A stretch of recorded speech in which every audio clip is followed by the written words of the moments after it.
برادران عزیز و گرامی، میخواستم در اطراف یا دو گروه گوم یا دو کسم گوم، انشاءالله در دوام صحبت شما آگاهی پیدا میکنین. این دو نفر برادران عزیز خیلی آدمان رزیلن، بسیار دو نفری که در بین همین قدر مردم زیاد به قدرترین نفرن. دو نفری هستند که از رحمت الله دورن. دو نفری هستند که قهر جباری الله بر بالای اونها هم در دنیاست هم در آخرت. دو نفری بسیار بسیار گویم کثیفی، دو نفری که در جامعه بسیار بسیار اینها خطرناکند. وقتی اینقدر من تاکید کردم، اینجا در ایستاده و از الله دعا میکنم که خداوند هیچ کدام ما و شما را پیرو این دو گروه نگرداند. از زمره این دو گروه ما نباشیم. الله را باید دعاگو باشیم. برادران عزیز و گرامی، این دو نفر کیا هستند؟ من از حدیث پیامبر نازنین میخوانم و معنا میکنم و در داخل این حدیث پیامبرمان این دو نفر بر ما معرفی میکند. راوی حدیث انس ابن مالک رضی الله عنه هست. جناب ابو داود در کتاب گویم معتبر خودش، یعنی در سنن ابو داود در زیر رقم 4878 حدیث، یعنی 4878 این حدیث را آورده است. حضرت انس ابن مالک میگوید پیامبرمان از سفر معراج خود حکایت میکند. برادر عزیز، درباره معراج هم که آیت قرآن است که پیامبرمان با دعوت مخصوص الهی نزد الله ذوالجلال رفت و در اثنای راه با بسیاری از پیغمبرها ملاقات کرد، بسیاری چیزهایی را دید. از این لحاظ این دو نفری پست هم در همون دوام سفرش دید که اینها در عذاب بودن. برادر عزیز، لما عرج بی، من متن حدیث اول خانم، لما عرج بی مررت بقوم لهم اظفار من نحاس یخمشون وجوههم و صدورهم فقلت یا جبرائیل من هؤلاء؟ فقال الذين يأكلون لحوم الناس و یقعون فی اعراضهم. برادر عزیز، این همه حدیثی بود که من برای شما خواندم با متن آن چیزی را که در کتاب آمده بود. اکنون میگذاریم به معناش. وقتی حضرت میگه من به این سفر دعوت شدم، گذرم میگه به پیش یک قوم، مررت بقوم لهم اظفار من نحاس، میگه غضب الهی بر اینها این بود که برادران عزیز ناخنهای اینها به آهن عوض شدگی بود. ولی اگر در فیلم ها اگر بینیم در انگشتاشون آهن میکشند تا برای با حریفش وقتی میجنگد مثلا با او آهن زده و او را خونشار کردن، یا بعضی هاش گویم دست پوشک دارن، همون دست پوشک ها مقصد آهن ها ماندگی برای همون جنگ ها کردنشان. اینها هم برادرای عزیز میگه دیدم که سرهای انگشت همه از میس بود، از آهن بود گویم. برای چی اینها را الله مهربان در انگشتاشون آهن ماندگی بود؟ برای چی؟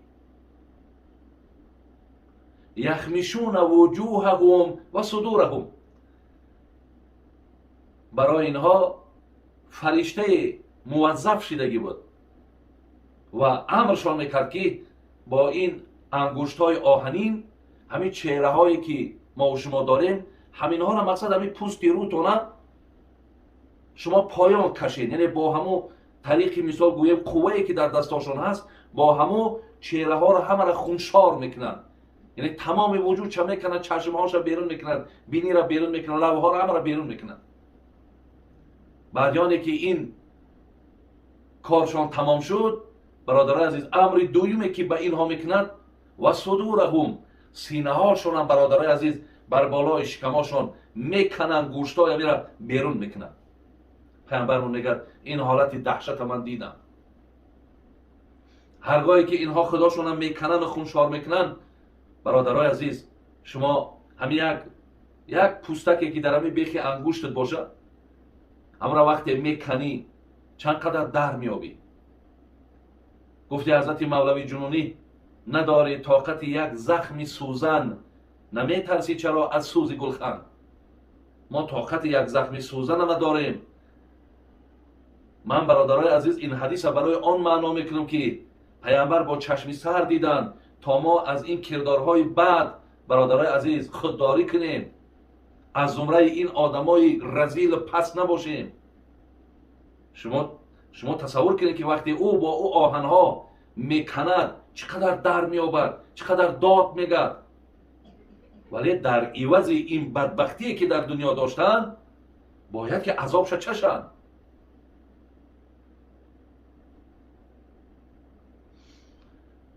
میگد وقتی میکرد همه را تمام میکردن، با قدرت الهی همش با جمع میشید، همش با در جای خودش میامد میساد، با امر میشید که با بکن.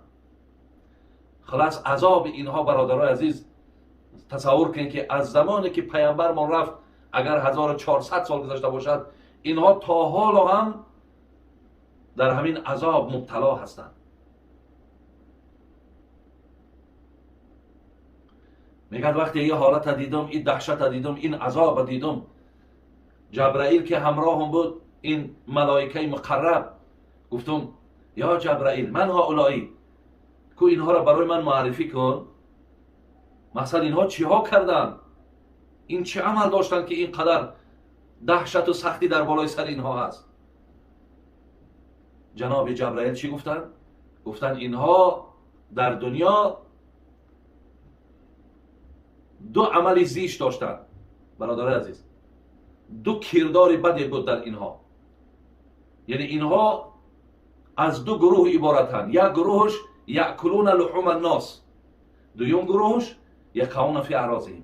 یک تاش فقط کارش غیبت بود. برادرای عزیز، در تاجیک ما غیبت گویم کلمه هست که همه میدونه، غیبت کردن.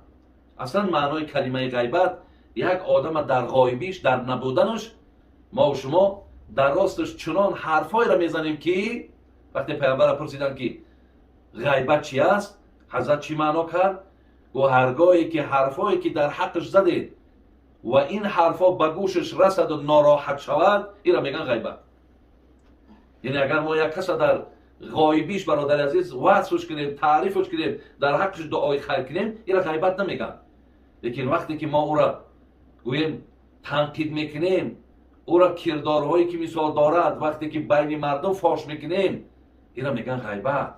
حالا که برادر عزیز هر کدام ما میدانیم که پیامبر گرامی گفتند من ستر مسلما ستره الله یوم القیامه. اولا برادر عزیز، کو آدمی که عیب ندارد، کو آدمی کمبود ندارد، همون نفری که غیبت میکند خودی همون را شما یک حالی همون را و تاریخ همون را یک نگاه کنین، مثال کی هست هم آدم.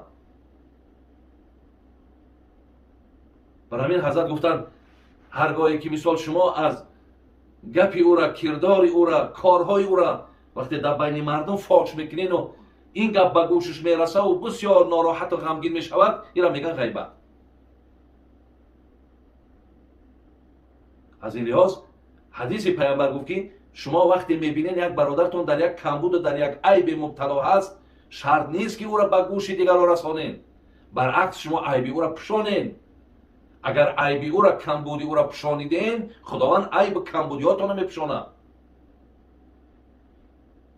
امروز بگیم یک درد خیلی کلانی همین جامعه ما است، در اینترنت ها میبینیم بلاگرها مقصد بلاگرهاشون غیبت کرده و کمبودی کافته و عیب کافته و میبینی مثال خیلی ارتیستش هم مثال تنقید داره، غیبت داره. میبینی مثلا ملا را غیبت داره. بسیار یک چیز زیشته برادر عزیز، بسیار یک کار زیشته.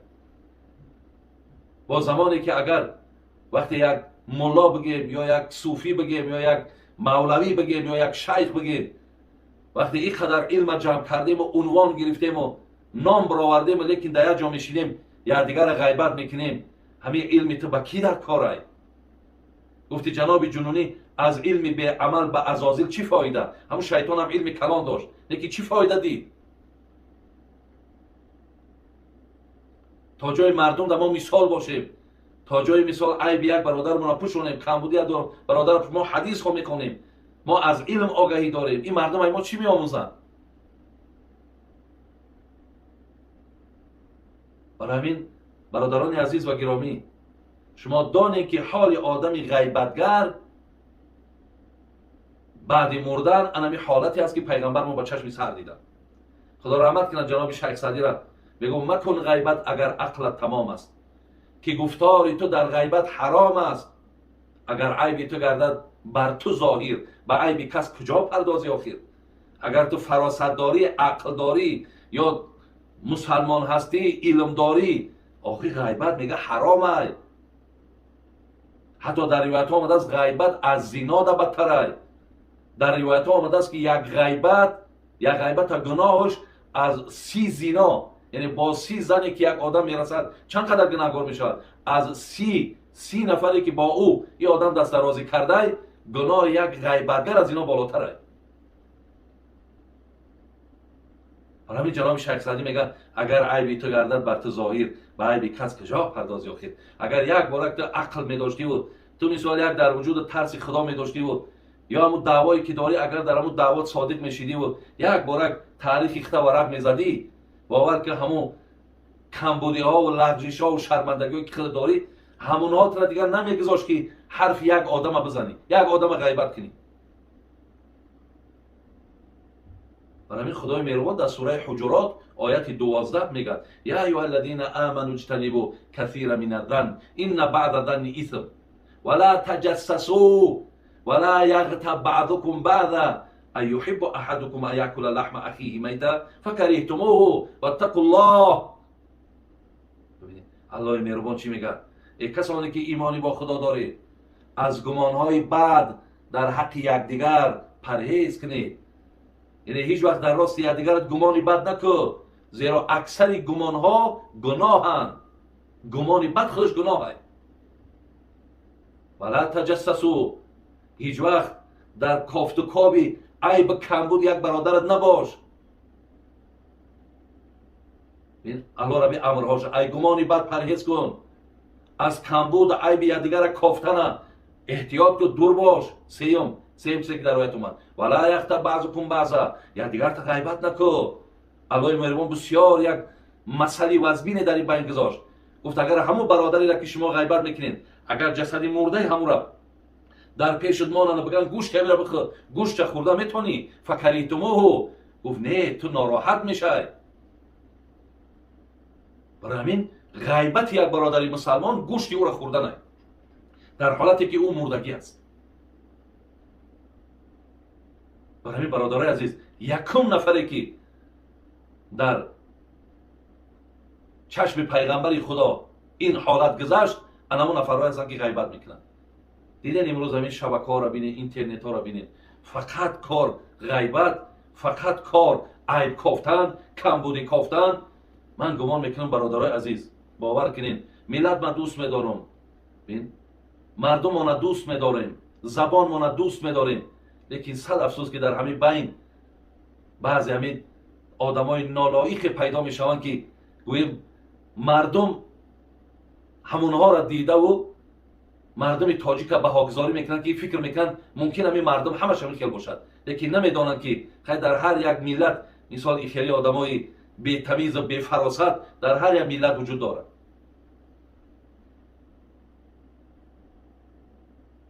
مردم ما یک عجیب عادت کرد، فقط یک گپ دارد، عرق حرامه، خوب حرامه، مال خود مرده حرامه، مثلا زنا حرامه، لیکن بینیم برادرای عزیز، غیبت از همه دا بدترین ای، پرواش نداریم. هر یک زبانی ما و شما غیبتگر شدگی، حالا که گناهش ای گناه همی هیچ کمی نداره. چه گوشت خوب بخوری، چه یک کس غیبت کنی، برابره، یگان فرقی نداره، همش گناه کبیره.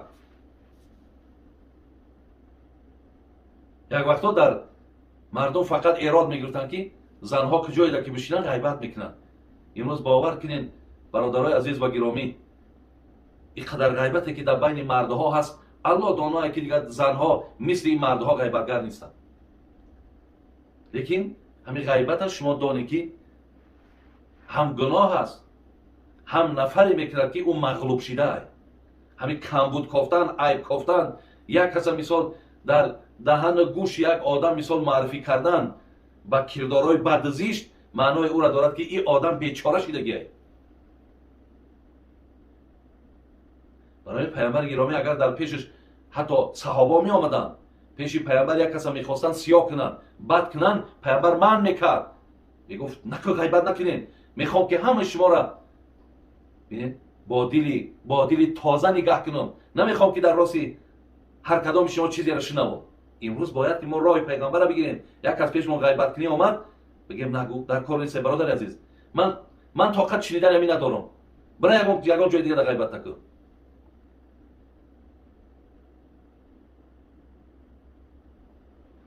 شیخ سعدی میگه در برابر چو گوسفند سلیم، در قفا چون گرگ مردم خوار. هر که عیب دیگران پیش تو آورد و شمرد، بگمان عیب تو پیش دیگران خواهد برد. همین آدمای غیبتگر میگه در پیش میان رنگ گوسفندن، میده همه گپا را و عیبا را کمبودی یک آدم گفتن میگیره، لیکن در قفا چون گرگ مردم خوار. لیکن این از پشت رنگ گرگ میگه و دانه که هر عیبی را که پیش تو آورد، این آدم بدبختیش داره میگه که عیبی تو را با پیش دیگران میبره. خلاص یک نفرش آدمی بود که به غیبت، برادرای عزیز فکر میکنم گفتی همون شاعر یک نکته بس است اگر شعور است، ورنه چو چراغ پیش کور است. برادر با فهم همین یک اشاره بس است. دویم نفری که پیامبر دید حال اینها را و دید که از اینها در آدم بدبخت در بین مردم نبوده است، اینا کیان؟ یقعون فی اعراضهم. اینها نفرهایی که همیشه نقشه میکشن که یک نفری که قدر داره، قیمت داره، آبرو داره، عزت داره، مقصد همین آدم ما باید به آبرو کنیم، همین را باید که شرمنده کنیم. دویم نفرش همین آدمه. برادرای عزیز و گرامی، یک چیز دانیم که ما در آیات قرآن داریم تؤتی الملک من تشاء و تنزع الملک ممن تشاء و تعز من تشاء و تذل من تشاء بیدک الخیر انک علی کل شیء قدیر. خدا میگه وقتی دیدی یک کسی که مالداره، مال از جانب من به او رسید، یعنی من او را مالدار کردم. یک کس دیدی که مقصد بیچاره و بی شرایط های، دانی که به او حالت من آوردم. یک کس دیدی که عزت داره، او را من عزت دادم. یک کس دیدی که تماما مقصد به آبرو و شرمنده، بدان اونها را من کردم. همش در دستی من است. الله میگه و من قادر به همتایم. وقتی خداوند عزتی را کسی را داد برادرها، برای او را شرمنده کردن، برای او را به آبرو کردن، راه ها بسیاره. لیکن یک چیز دانستن در کار که در عوض این عزیزای خدا میگو راه بد مرو که بد افتی، چاه در راه مکن که خود افتی. این چاکن زیری چاه های، این نقشهایی که میکشی و این گپایی که در حقش میگوی، اینا همش جواب دارن. همین حالت با بسرت میاد. پیامبر میگو کما تدین و تدان، چیزی که قرض میدی هم که قرض میگیری. در کدام ترازویی که میکشی با همون ترازو در طرف کشیده میشود. تا چیکار میگه نزن دست ما یک نزن در ما یک دسته، میزنن دست دو دست، میزنن در دو دسته. یعنی در کسی را که زدی در تا میزنن. برای همین برای به آبرو کردن این نفری وقتی ما سعی میکنیم، کوشش میکنیم، راه ها میکابیم، دانیم برادران عزیز که در عوضش همین دنیا دم جزاش هم میگیریم، ولی در آخرت پهلوی همین آدم غیبتگری که به همون احوال مبتلای، شما هم در آن مبتلا میشید. خداوند دعا میکنیم که الله مهربان آن چیزی را که گفتم فهم شد در ذهن ما و شما جای کنه. چیزی گفتم خداوند توفیق عملش نصیب کنه. و الله مهربان دعا کنیم که از این دو نفر ما و شما نباشه. الله را دعا کنیم که این دو خصلت رذیله که هست، این دو فعل شومی که هست، ما و شما در اینها مبتلا نباشه. ربنا تقبل منا انك انت السميع العليم وتب علينا انك انت التواب الرحيم. آمين يا رب العالمين. سلام علیکم و رحمت الله و برکاته.